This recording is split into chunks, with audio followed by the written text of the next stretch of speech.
Hello, my friend, and welcome to Wisdom Trek. This is Guthrie Chamberlain, your guide to wisdom and creating a living legacy. Thank you for joining us for our 5-day-per-week Wisdom and Legacy Building podcast. This is day 423 of our trek, and today is Philosophy Friday.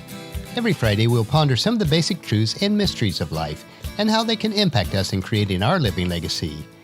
Last Friday, we began a multi-week trek as we explored the teachings from some of my virtual mentors such as Jim Rohn, Zig Ziglar, and Earl Nightingale.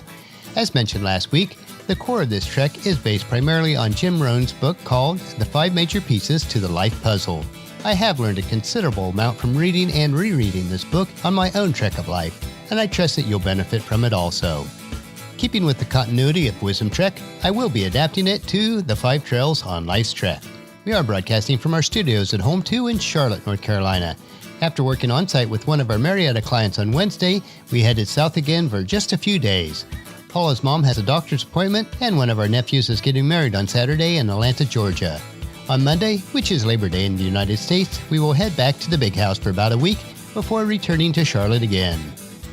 As we trek back and forth between Ohio and North Carolina, its practical applications to Life Trek should not be lost. Most of life is made up of a daily grind, just being faithful to the small details. As we travel mile after mile, we can only make progress by repeating each mile 365 times. And so it is with life. You will make progress by living one day at a time and then connecting those days together while heading toward your intended destination.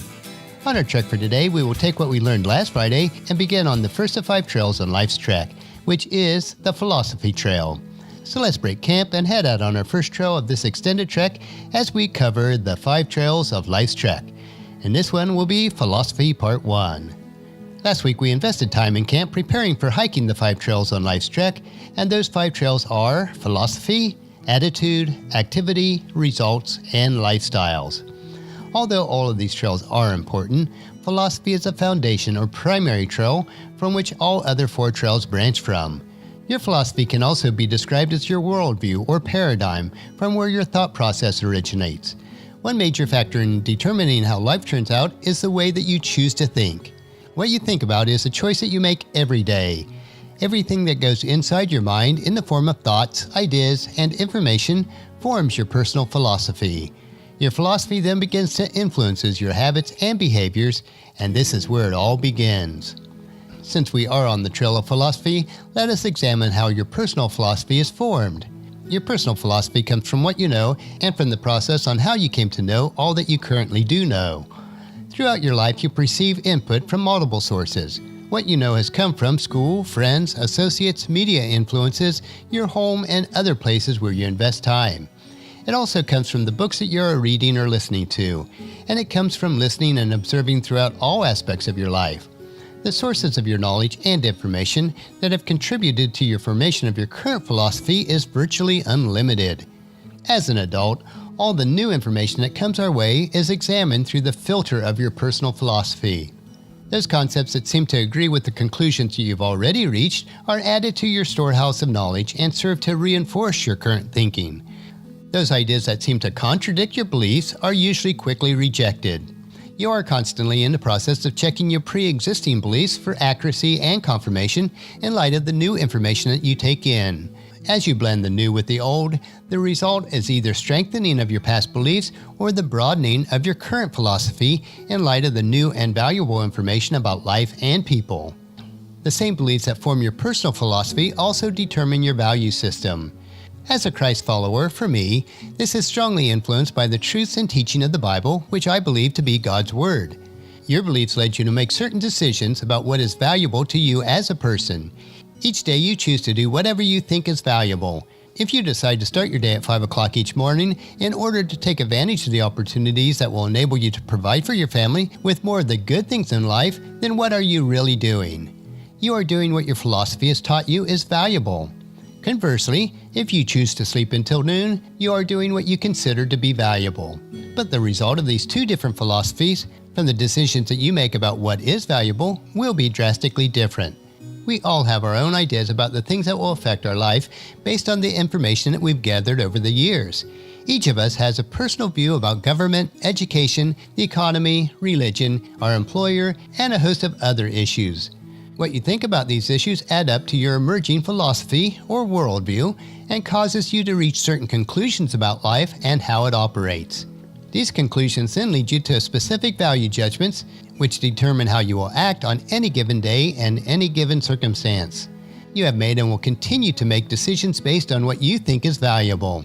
Whether the decisions you are making will lead you toward inevitable success or unavoidable failure depends on the information that you've gathered over the years in the form of your personal philosophy. As an example, I believe in all areas of life your harvest is based on what you plant, which is taken from Galatians chapter 6 verse 7, which says, "Don't be misled. You cannot mock the justice of God. You will always harvest what you plant." Another example for me is taken from Galatians chapter 4 verse 14. For the whole law is summed up in this one command, love your neighbor as yourself.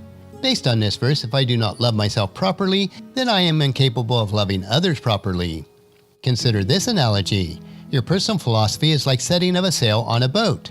In the process of living, the winds of circumstances blow on you in an unending flow that touches your life. We all have experienced the blowing of the winds of disappointments, despair, and heartbreak. Why then would each of us, in our own individual ship of life, all beginning at the same point, with the same intended destination in mind, arrive at such different places at the end of the journey? Have we not all sailed on the same sea of life? Have we not all been blown by the same winds of circumstances and buffeted by the same turbulent storms of discontent? What guides us to different destinations in life is determined by the way that we have chosen to set our sail. The way that each of us thinks makes a major difference in where each of us arrives. The major difference is not the circumstances, the major difference is the set of our sail. The same circumstances happen to all of us. We all have those moments in life, in spite of our best plans and efforts, life just seems to fall apart. Challenging circumstances are not events reserved for the poor, the uneducated, or the destitute. The rich and the poor have children who get into trouble. The rich and the poor have marital problems. The rich and the poor have the same challenges that can lead to financial ruin and personal despair. In the final analysis, it's not what happens to us that determines the quality of our lives. It is what we choose to do when we have struggled to set the sail and then discovered, after all of our efforts, the winds of life have changed directions. When the winds change, you must change also. You must struggle to your feet once more and reset the sail in a manner that will steer you toward your destination of your own deliberate choosing. The set of your sail, how you think and how you respond, has far greater capacity to destroy your life than any challenges that you may face. How quickly and responsibly you react to the adversity is far more important than the adversity itself. Once you discipline yourself to understand this, you will finally and willingly conclude that the great challenge in life is to control the process of your own thinking. Learning to reset your sail with the changing winds, rather than permitting yourself to be blown in a direction that you did not purposely choose, requires the development of a whole new discipline. It involves going to work on establishing a powerful, personal philosophy that will help to influence in a positive way all that you do and all that you think and decide. If you can succeed in this worthy endeavor, the result will be a change in the course of your income, your bank account, your lifestyle, and your relationships, and how you think about the things of value as well as the times of challenge. If you can alter the way you perceive, judge, and decide upon the main issues of life, then you can dramatically change your life. Well, today we have just started on the trail of philosophy, and we explored how important your thinking is in the creation of your personal philosophy. If you find that your personal philosophy is not as strong as you desire, then you'll certainly want to join us on the continuation of our trek on the trail of philosophy next Friday as we discover how to develop a powerful personal philosophy as we hike the 5 trails on life's trek. I know that you'll find these insights interesting and profitable in living the rich and satisfying life that we all desire.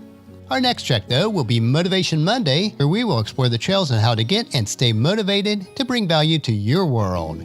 So encourage your family and friends to join us, and then come along with us on Monday for another day of Wisdom Trek, Creating a Legacy.